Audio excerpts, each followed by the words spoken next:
Por que é que existe a possibilidade de eu ter memória? Por que eu me lembro do que não queria? Será que a memória é para mim uma bênção ou uma condenação? Aqueles atos que eu tenho na vida, eles são decisão ou eu fui empurrado?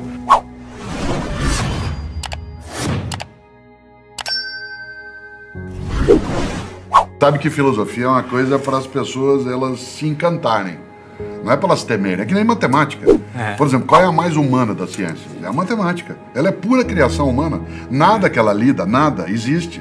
Você nunca viu um triângulo isósceles andando por aí, uma derivada ou uma matriz tomando um suco. Né? Nada do que a matemática lida tem realidade material. É pura invenção, é poesia pura. Pois bem, alguns professores e professoras conseguiram transformar a matemática no martírio.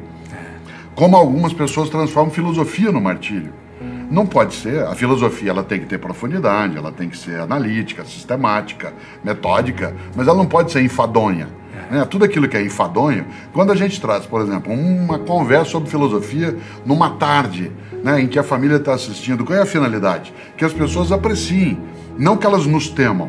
Você e eu, ambos da área também de filosofia, não temos que ser temidos.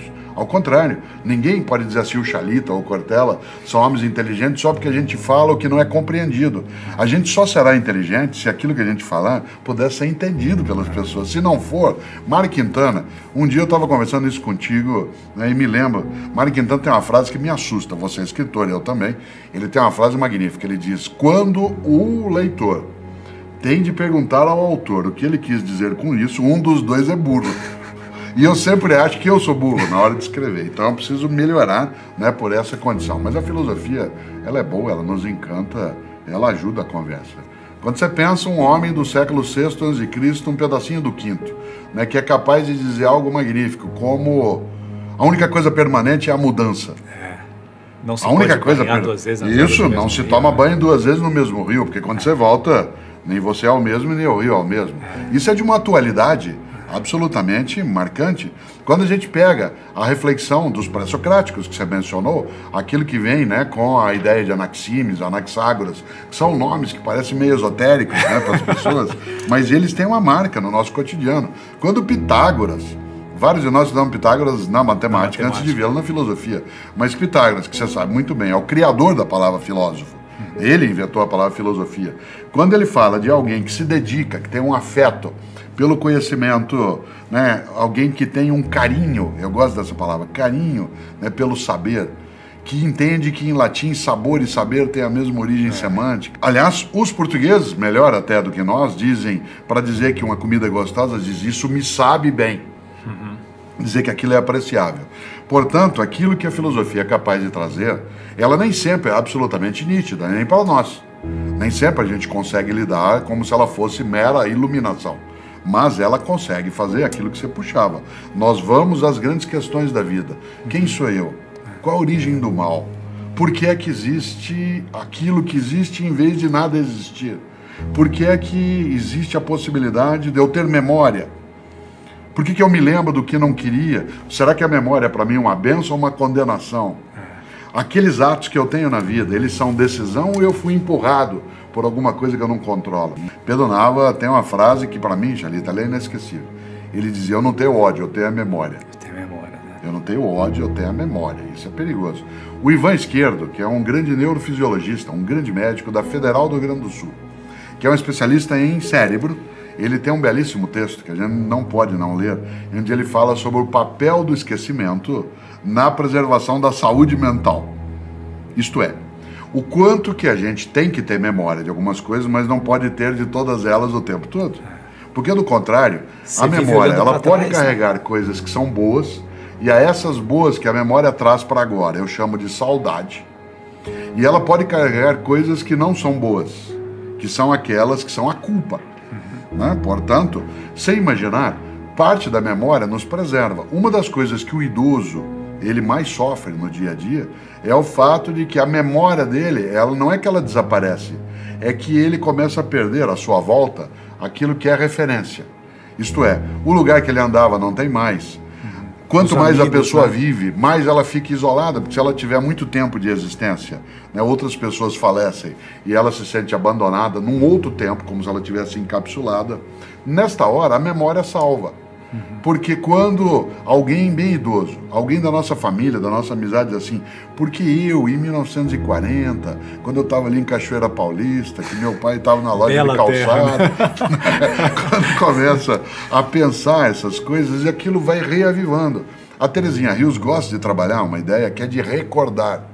A ideia de fazer passar pelo coração de novo, recordes. Aquilo que volta para dentro do coração e está outra vez aqui onde a gente está. Por isso, acho que a memória, ela pode ser para nós um dano, se a gente exagera, porque quando você tem culpa, a memória pode martirizar, mas quando você faz da memória apenas uma ferramenta de reavivar a saudade, é uma coisa gostosa.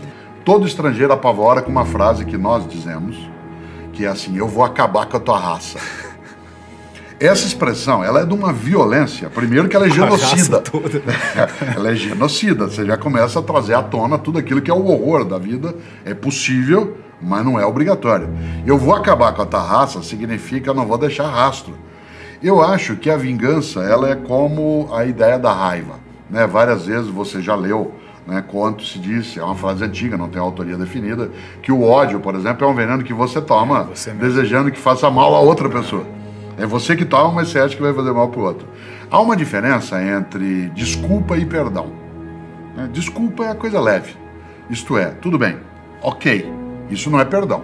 Por exemplo, você me ofendeu por qualquer razão, ou fez algo que não deveria fazer, eu te desculpo, mas eu não te perdoo. Isto é, eu continuo convivendo contigo, mas não vou esquecer. O perdão é a promessa do esquecimento. O perdão significa, eu sei, mas eu nunca mais vou lembrar obrigatoriamente, eu não vou trazer isso de novo para a nossa convivência. Nesse sentido, acho que a vingança é a ausência do perdão. E a vingança, em grande medida, como ela não é justiça, né, ela é apenas o troco, ela é apenas o retorno do que não devia, ela não deveria estar nas nossas mãos, porque nós não somos um ser confiável, né, como seres humanos, para fazer tudo que é a justiça. A nossa capacidade de falhar, ela é tão grande que deixar na minha mão ou na tua a capacidade de dar o troco em algo que nós fizeram é meio arriscado. É melhor que a gente crie instituições, né, como é o caso do judiciário, em que a gente organiza as regras em que será feita a justiça sem que ela seja vingança. Né, Agostinho tem uma frase que eu acho maravilhosa, que fala sobre a superficialidade de alguns sentimentos, quando ele diz, não sacia a fome quem lambe pão pintado. Não sacia a fome quem lambe pão pintado. Qual é a satisfação que a vingança oferece? A justiça, sim. Eu gosto de justiça, né? Gosto daquilo que está no lugar quando foi deslocado daquele lugar onde deveria estar, mas da vingança não. Não é que a gente não tenha desejo dela. Seria absolutamente farisaico, né, da minha parte dizer que eu não tenho desejo de vingança. Em vários momentos eu tenho. Isto é, em que eu quero sim dar o troco. E não estou nem pensando, né, só nas relações interpessoais. Né? Como nós somos, como a gente falava antes, um ser que tem memória, e eu às vezes fico imaginando, aquele cara falou aquilo para mim, né? Ou lá na escola, quando um dia alguém fez alguma coisa, você vai ver um dia, você vai ver. Né? Então, eu sou de Londrina, no Paraná, como você sabe, embora eu more, né, na capital paulista há bastante tempo. Tem uma frase de para-choque de caminhão que para mim é suficiente como vingança, que diz assim, na subida você me aperta, na descida nós acerta. Certo? Então, esta lógica, ela é um pouco assim, espera aí, né? Vamos ver, o mundo dá muitas voltas, mas o desejo da vingança não é algo que a gente deva admitir, trabalhar e até, para usar uma coisa do interior, adubar. Não dá para ficar adubando isso, porque ele faz mal, ele corrói pra gente mesmo. Ele é autofágico, é autodestrutivo. Eu conheci vários homens e mulheres importantes na minha formação e na minha história. Eu fico honrado de ser humano como Mandela. Eu não sou como Mandela foi, mas eu fico honrado de estarmos na mesma espécie. Na mesma raça humana, né? Na mesma espécie. Na mesma espécie.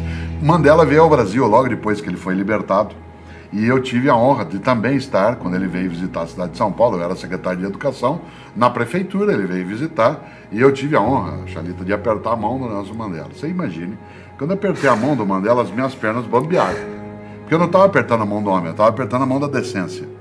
Não é toda hora que a gente aperta a mão da decência. Você se lembra, ao mencioná-lo, que ele, quando tomou posse como presidente, né, da África do Sul, no primeiro governo, logo depois do Apartheid, que ele fez o famoso jantar, né, em que as pessoas recebem aqueles que vão honrá-lo por ser o presidente, você se lembra que ele convidou para sentar ao lado dele Os Dois Carcereiros. Exatamente. É impressionante. É impressionante. Aliás, é mais do que isso, é irritante. É irritante. Como é que ele é capaz de fazer uma coisa dessa? Ele me humilha a fazer isso, porque eu gostaria de ser capaz dessa grandeza. Exatamente. Eu sou bem menor que ele, não que isso seja, né, um alto desprezo, mas é verdade. Um homem que passa 27 anos preso, 18 numa solitária, de 1,60 m.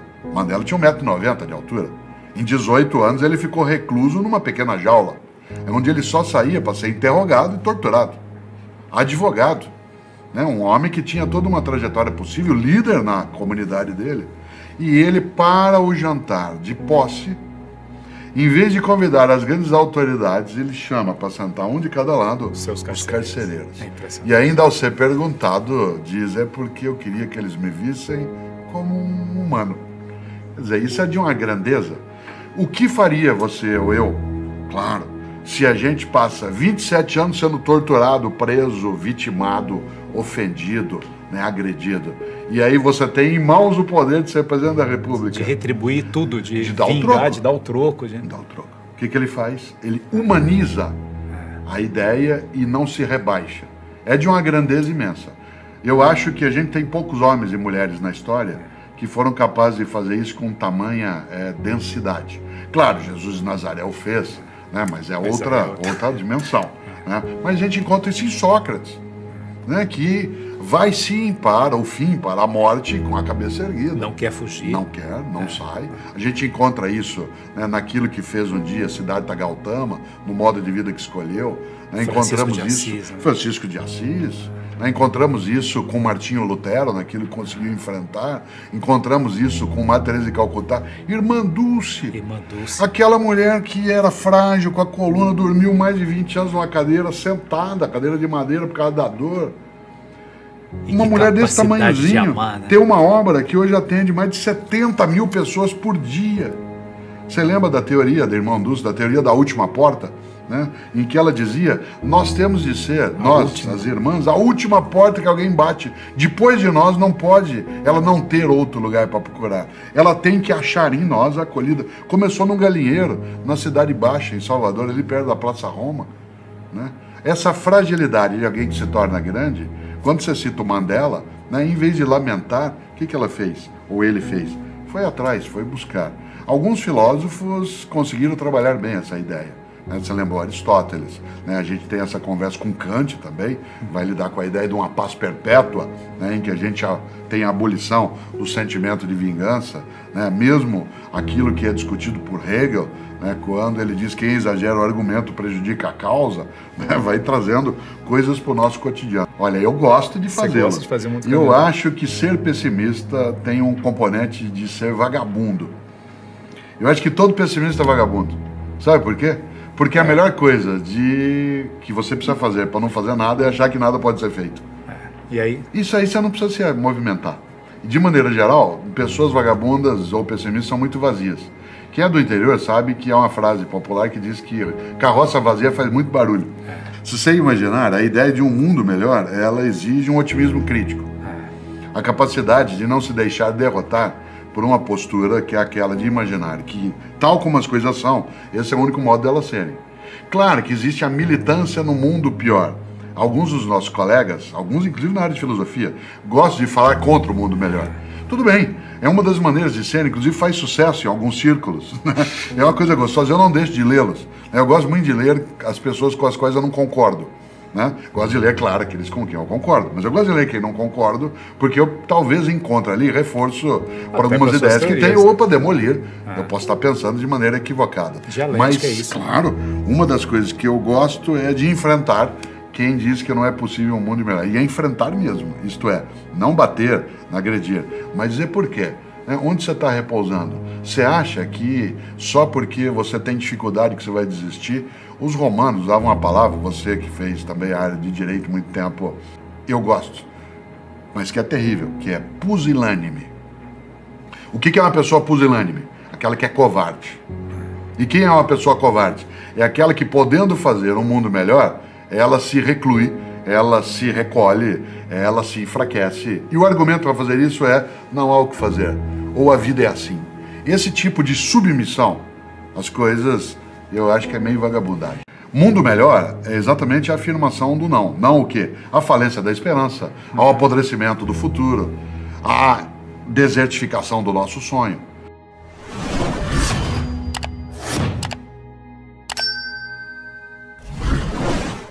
E Paulo Freire, ele tinha, claro, uma grande diferença em relação ao Sócrates, né?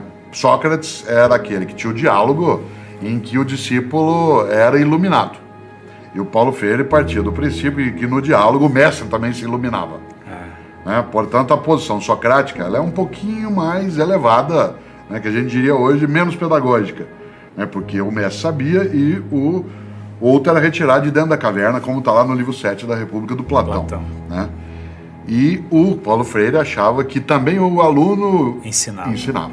Então, você tinha um movimento... É uma evolução, né? Uma mudança, sem desprezar o Sócrates. Acho que Paulo Freire, de Sócrates, parte para chegar a uma coisa, né, que ele é um pouco maior. E eu acho que a gente tem, como docente mesmo, de ser alguém que é provocador. Né? Provocador em que sentido? Provocar. Chamar na tua frente.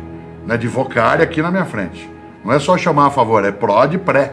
Né? De pré-vocar. Vem aqui na minha frente, vem aqui. Ouça bem, preste atenção. Pare, olhe, escute, né? No cruzamento. Dá uma olhada. Para pensar ética, tem que provocar. E o que provoca? Vergonha na cara. Né? Lembra quando tua avó dizia, ou minha avó, que coisa feia? Vergonha na cara. Que coisa feia. Que coisa feia, menino. Quando ela dizia que coisa feia, ela não estava falando de estética. Ela estava falando de ética. Quando a gente diz essa é uma bela pessoa, nós não estamos falando de estética. Nós estamos falando de ética. O que é uma bela pessoa? É aquela que tem vergonha do que não deveria ter feito e tem vergonha suficiente para não fazer de novo o que fez e que não deveria ter feito. Se você imaginar, né, alguns desses grandes pensadores, Platão, né, as imagens que restaram, Platão era meio disforme até, Sócrates claudicava, desculpe, Aristóteles claudicava, ele mancava, né, portanto ele não era, às vezes ele era ridicularizado em função de algo que deveria ser compreendido como uma condição dele, era colocado de outro modo. Por isso que a beleza de alguém, né, em grande medida, ela advém da força de ética, alma, né, de acolhida, né, que ela manifesta. Nós não temos, por exemplo, uma nitidez em relação a como é que era o rosto de Jesus de Nazaré. Ele não tem clareza em relação a isso. Nos filmes, né? É lindo, né? É um padrão mais ocidental, mais midiático, né? É muito provável que ele não fosse loiro de olhos azuis. Como tem ele era um palestino. Né? Sendo um palestino naquela região, é provável que ele tivesse uma estatura menor, tivesse o olho um pouquinho mais alongado, o nariz é um pouco mais moreno, né? Mais moreno, o cabelo não era todo encaracolado, quer dizer, não era daquele modelo, mas houve, claro, um embranquecimento da figura, mas de qualquer maneira a beleza, né, a beleza, aquilo que emana. Eu não consigo pensar, não tem nenhuma imagem nítida de Francisco de Assis que você citou, mas eu não consigo pensar em Francisco e Clara. Feios, né? Feio. Não dá para pensar. Não tem como. Porque o que eles fizeram foi tão lindo, a mensagem é tão linda, que você os imagina lindos. Né? E a tal ponto que a gente acaba criando uma mitificação quanto àquilo que seria quase, com todo respeito teológico, uma transfiguração. Isto é, a beleza de alguém, pega Tomás de Aquino. Tomás de Aquino era um homem grande. Gordo, se eu sou pesado, imagine Tomás de Aquino. Tomás de Aquino era chamado Boi Mudo da Sicília. Boi Mudo da Sicília. Tem um livro magnífico do Carlos Arthur sobre o Boi Mudo da Sicília, e ele também é um grande professor de filosofia, que é estupendo. Você imaginar Tomás de Aquino, um homem, se eu, né, eu costumo dizer que às vezes eu tô tão grande que eu dou formação de quadrilha sozinho. Bom, Tomás de Aquino era muito maior. Ainda assim... E aparentemente mais baixo, mais gordo e mais baixo. Se você imaginar Tomás de Aquino com aquela capacidade, ele é uma beleza imensa. Por isso, a ideia daquilo que é belo, né, o bom e o belo, que os gregos falavam no mundo antigo, aquilo que é belo é aquilo que emana vitalidade, que tem decência. Eu gosto muito da palavra decência, porque dentro dela tem a palavra beleza. Você estudou etimologia, eu também, dec, né, de decência, D-E-C, significa enfeitar, embelezar. Né, aquilo que torna bonito. Por isso, decorar. Por isso que na área da política, na área da família, na área da igreja, a gente fala em decoro. E fala em indecente. O que é uma coisa indecente? Aquilo que enfeia. O que é uma coisa decente? Aquilo que enfeita. A diferença entre enfeiar e enfeitar não é só de fonema. Ela é uma questão de decisão. É uma questão de escolha. Por exemplo, uma das coisas que o cristianismo mais contribuiu, e trouxe isso do judaísmo, mais contribuiu para a filosofia ocidental é a ideia da ética como escolha. Adão e Eva não foram colocados na obrigação de fazer o que fizeram. Eles o fizeram porque decidiram fazê-lo, mas poderiam não tê-lo feito. Quando, na narrativa mítica, né, naquela Midrash, que é a própria narrativa do Gênesis, quando a ideia do mal, a serpente sopra, né, para Eva como fruto, ela podia não comer. Era uma escolha. Se você imaginar a ética como escolha, e portanto não como imposição, nem como vítima. Uma das coisas mais importantes, acho que da contribuição do pensamento ocidental, marcadamente, aquilo que é a visão judaico-cristã, é a ideia da escolha. Portanto, enfeitar ou enfeiar é uma decisão. Né? Nesse ponto, quando a vovó dizia que coisa feia, ela estava falando de novo naquilo que é decente. Eu acho que nós temos hoje uma certa fragilidade de formação de alguns princípios de conduta e convivência. Isto é, sociedades maiores em cidades maiores com uma restrição do tempo de convivência entre gerações, algo que nos levou a, eu mencionei tua avó ou a minha, nós vivemos em gerações anteriores muito perto de outros parentes. Por exemplo, onde a gente aprendia a ser disciplinado? Mais na casa da avó e do avô. Exatamente. Porque o que era a casa da avó? Vamos ver se você lembra da tua. Eu lembro da minha. A casa da avó era um lugar onde podia tudo menos o que ela proibisse. Certo? Então, podia tudo. Comia mais na menos casa o que da ela avó, proibisse. Então, o que é disciplina? É poder tudo menos o que não pode. O que é uma pessoa indisciplinada? É aquela que pode tudo. Em que não há ou não pode. Por isso, uma sociedade que foi indisciplinada. É fundamental, né, fundamental. Não, a gente ouvir a palavra não, falar não, porque às vezes você vive num psicologismo que diz assim, não diga não para a criança porque você traumatiza a criança. Não, diga não, você vai enfraquecê-la. Né? Você sabe que uma das coisas mais fortes, nós somos um ser que é capaz de não. A primeira palavra que um ser humano é capaz de entender e dizer é não. Nós somos um animal que é capaz de dizer não ao que parece improvável. Mundo melhor é exatamente a afirmação do não. Não o quê? A falência da esperança, ao apodrecimento do futuro, a desertificação do nosso sonho. Se você imagina, nós somos capazes de dizer não. Só quem pode dizer não pode dizer sim. Por exemplo, Rousseau dizia isso com muita clareza. O Clóvis de Barros Filho, nesse livro, ele menciona, ao falar de escolha. Porque Rousseau escreve, o nosso grande filósofo genebrino, hoje na Suíça seria, né? Ele dizia, um cão morre de fome ao lado de 1 quilo de alpiste. Um pássaro morre de fome ao lado de 1 quilo de carne. Isto é, ou está na natureza dele, ou ele não faz. Nós não. Escolha. Nossa escolha. Nós podemos, inclusive, comer o que faz mal. Aliás, a gente gosta. A gente pode escolher comer o que faz mal. Faz mal, a gente come. Carne, às vezes, etc. Eu costumo dizer, só os animais que vêm viver conosco é que começam a comer o que faz mal para eles. Né? Por exemplo, nenhum cão come o que faz mal para eles, a menos que ele venha viver conosco. Ele come macarrão, né? Come manga, já viu o cão chupando manga? Então, come uma série de coisas que não estão na natureza. Agora, para nós é escolha, para o cão não é. Por que o pitbull faz o que faz em alguns momentos que ele ataca? Porque ele não tem como não fazer. E essa palavra não que você trouxe de volta, ela é marcante. Porque o que é? Quem ama é capaz de negar.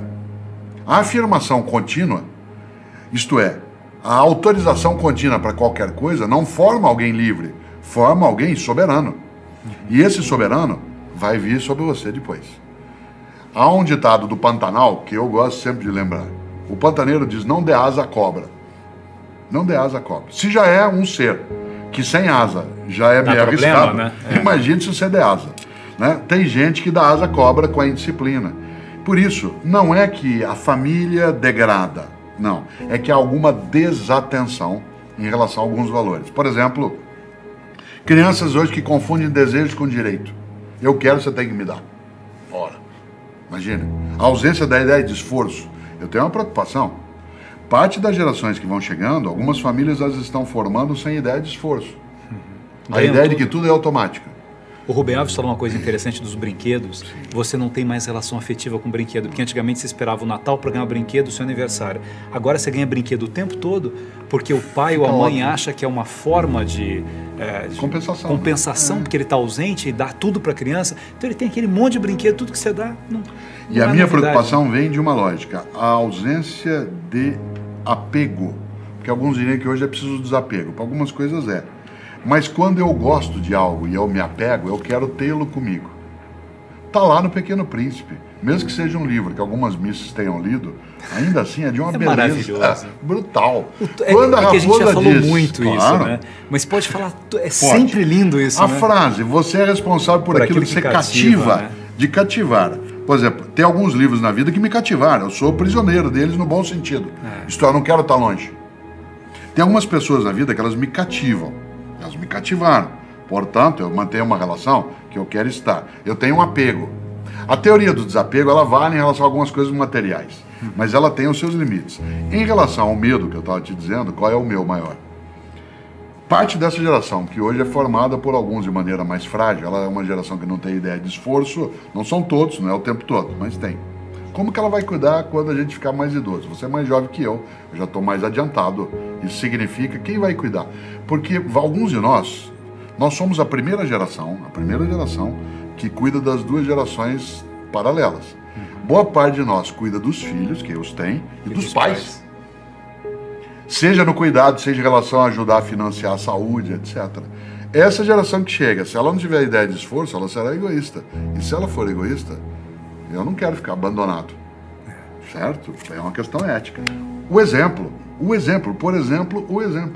O pai que numa segunda-feira, não no sábado, mas numa segunda-feira está à noite em casa sentado tomando uma taça de vinho, né? Segunda-feira. E o filho passa e fala assim, pai, posso tomar um refrigerante? Não, bebida em casa só no final de semana. E ele está tomando. Ele está tomando. Aí o menino fala, mas você está bebendo? Ele fala, mas eu estou tenso.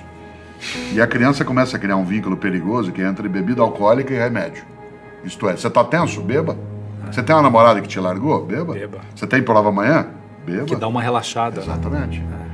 Esta ausência de autenticidade, você sabe que a palavra autêntico, vamos brincar com o grego, autós, entikos. Autêntico é aquele que coincide com ele mesmo. Essa autenticidade, ela é de natureza exemplar. Nesta hora, a ética, ela penetra nas nossas relações como sendo a busca da autenticidade. Né? Se você observa, alguns dos homens e mulheres na história humana que a gente admira, eram aqueles que não eram autênticos. Nós citamos várias vezes o Mandela, ele nunca se vendeu. Jesus de Nazaré não se vendeu. Quando a gente observa que Mandela não fez todas as coisas absolutamente corretas, ele não é irreprovável, mas ele não se vendeu. Né? Se você observa a trajetória, né, de grandes homens e mulheres, eles não deixaram de ter comportamentos. Por exemplo, Francisco de Assis, que a gente mencionava, tem coisa que quando eu leio na biografia dele, eu digo, não sei se eu faria assim. Né? Ele com o pai, né? Isso, eu não sei se eu ia enfrentar o pai desse jeito. Um pouquinho mais sereno, né? Assim, sossega, né? Ele era um pouco louco, a gente fala dele o bonzinho e tal, quer dizer, ele era bom, mas ele tinha uma irreverência, uma loucura, uma paixão, que era uma coisa extraordinária. Então, né? Você sabe que a paixão é a suspensão temporária do juízo. Né? Portanto, algumas pessoas, vez ou outra, falam isso pra mim. Né? Você é apaixonado pela filosofia? Eu falo, já fui. Agora eu tenho amor. Agora eu tenho amor. Porque a paixão, ela é incendiária. O amor é a paixão serenada, né? Por exemplo, eu não acredito em amor à primeira vista, só acredito em paixão à primeira vista. Porque o amor à primeira vista suporia algo que o amor por si não tem, que é a capacidade de incendiar. A paixão é vulcânica, o amor é sereno. Não que você não possa ter dentro do amor situações de paixão. Aliás, é o que dá graça ao amor. A ideia de uma paixão, ela é aquela que ao ser serenada, ela ganha amorosidade. Então, quando alguém fala, como eu dizia há pouco, você tem paixão pelo conhecimento? Eu falei, não, eu tenho amor pelo conhecimento. Já tive. Né? Você tem paixão pelos livros? Eu falei, agora eu tenho amor. Tanto que a coisa que mais me entristece hoje é ver livro na minha biblioteca parado. Agora, eu comecei, né, a pegar meus livros e eu estou andando e entrego para alguém. Passo na rua e dou. E eu, por exemplo, pego um livro, se eu termino de ler no aeroporto, ou numa rodoviária, ou num restaurante, eu deixo. Eu não quero mais levar comigo. Aquela biblioteca que você formou, que eu formei, nós temos nossos 6, 10 mil livros, eu já não quero mais. O livro lá na estante, ele me dá uma tristeza tão grande. O que ele está fazendo lá? Né? Eu acho assim, o Gandhi dizia que o bem sem uso, ele é quase um furto. Né? Aquele bem que você tem, que não tem uso porque ele está parado, ele se aproxima da ideia de furto. Às vezes ele fala em roubo, que é pior que furto.